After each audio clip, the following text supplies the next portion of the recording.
بسم اللہ الرحمن الرحیم۔ السلام علیکم ورحمۃ اللہ وبرکاتہ۔ میں ہوں محمد صادق شاہ اور آپ دیکھ رہے ہیں صادق ٹی وی یوٹیوب چینل۔ آج کا ہمارا موضوع ہے قضاء اور کفارہ کے روزے رکھنے کا صحیح طریقہ اور ان کے مسائل اور احکام۔ رمضان کا کوئی روزہ بھی قضا ہو جائے تو رمضان المبارک کے بعد جتنی جلدی ہو سکے ان روزوں کی قضا رکھنا بہتر ہے۔ بلا عذر تاخیر کرنا اچھا نہیں۔ اگر کسی وجہ سے اگلے رمضان تک بھی یہ روزے نہ رکھ سکے تو اس سے اگلے سال رکھ لے، لیکن اس کی فکر آپ کو ہو، یہ بہت ہی ضروری بات ہے۔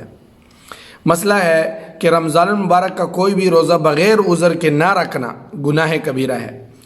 اس روزے کی قضا لازم ہے، البتہ کفارہ واجب نہیں ہے۔ یعنی قصداً اس نے روزہ رکھا ہی نہیں تو اب اس پر اس کا جو ہے قضا ہے، کفارہ نہیں ہے۔ مسئلہ ہے کہ رمضان المبارک کا روزہ بلا عذر توڑنا گناہ کبیرہ ہے۔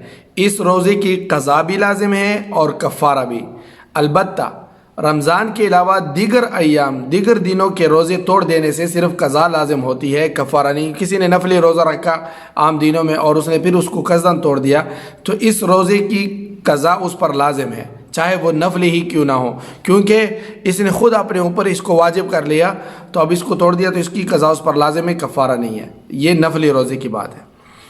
مسئلہ ہے کہ رمضان کے کئی روزے قضا ہو جائے تو بعد میں ان کی قضا رکھتے وقت سب کو ایک ساتھ رکھنا بھی درست ہے اور وقفے وقفے سے بھی رکھنا درست ہے۔ مثال کے طور پر کسی کے 10 روزے قضا ہو گئے ایک رمضان کے، اب وہ عید کے بعد جب ان کو موقع ملا اور وہ قضا رکھنا چاہتا ہے تو مسلسل بھی رکھ سکتا ہے بلا ناغہ، اور ناغہ کے ساتھ بھی رکھ سکتا ہے کہ آج ایک روزہ رکھ لیا، کل پرسوں کو دوسرا رکھ لیا، وقفے وقفے سے بھی رکھ سکتا ہے۔ ایک بات کی وضاحت کہ روزے کی حالت میں کھانے پینے سے کفارہ اس وقت لازم ہوتا ہے جب ایسی چیز کھائیں جو غذا، دوا یا لذت یا طبعی رغبت کے طور پر استعمال کی جاتی ہو، یا تو غذائی طور پر یا دوائی کے طور پر یا جو ہے لذت یا طبعی جو ہے رغبت کے طور پر استعمال کی جاتی ہو۔ لیکن اگر وہ ایسی چیز ہے جو مذکورہ مقاصد کے لیے استعمال ہی نہیں کی جاتی،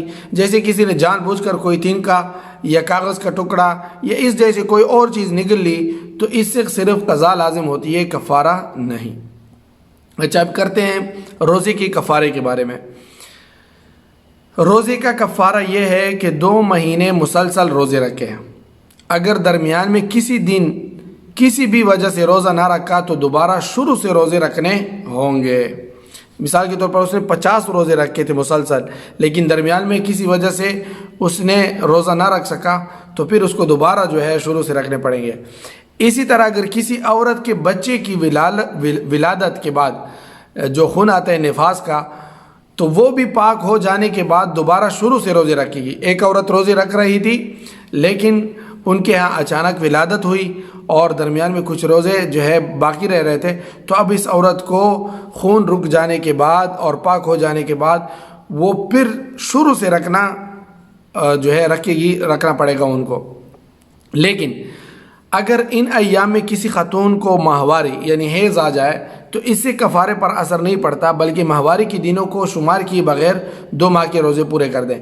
ان کو جو ہے ماہواری ہو گئی یعنی پیریڈ ہو گیا تو پھر جو ہے جتنے دن ماہواری کے دن تھے ان کو نکال کے باقی دنوں کے روزے رکھ لیں تو وہ جو ہے اس میں شمار نہیں ہوگی، ان کے روزے باقی رکھنا صحیح ہوگی۔ جتنے پہلے رکھے تھے ان کے بعد دوسرے شروع کریں۔ مسئلہ ہے کہ ایک ہی رمضان میں کئی روزے بلا عذر چھوڑ دیے تو سب کی جانب سے ایک کفارہ بھی کافی ہے، البتہ قضا رکھنا تو ہر ایک روزے کا ضروری ہے۔ ایک آدمی نے مثال کے طور پر ایک رمضان میں آج کا روزہ توڑ دیا، پھر کل کو دوبارہ اس نے قصداً دوسرا روزہ توڑ دیا، تیسرا توڑ دیا قصداً، اب اس آدمی پر ایک ہی کفارہ ضروری ہے لیکن قضا ان سب کی رکھے گا۔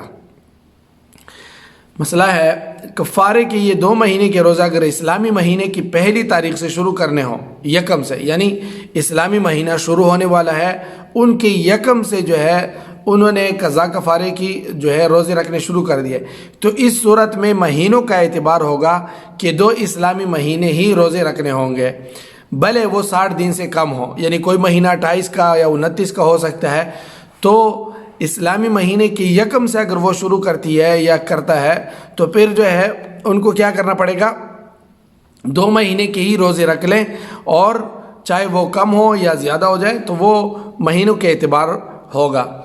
لیکن اگر اسلامی مہینے کے علاوہ دیگر تاریخوں سے شروع کرنے ہوں تو پھر 60 روزے ہی رکھنے ہوں گے۔ مثال کے طور پر انگریزی مہینوں سے یا کسی اور یا ویسے ہی درمیان میں سے کسی مہینے سے شروع کر دیے تو 60 روزے ہی پورے کرنے ہوں گے۔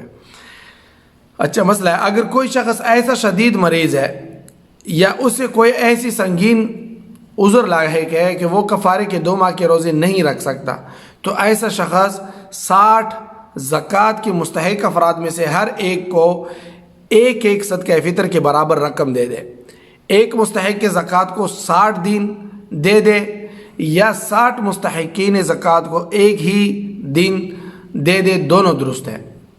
یہ تھے آج کے ضروری مسائل اور احکام۔ کل ملتے ہیں انشاءاللہ نئے مسائل اور احکام کے ساتھ۔ والسلام علیکم ورحمۃ اللہ وبرکاتہ۔ دوستو صادق ٹی وی کو سبسکرائب کرنا مت بھولیے، ویڈیو کو لائک کریں، شیئر کریں اور کمنٹ سیکشن میں اپنے رائے کا اظہار ضرور کریں۔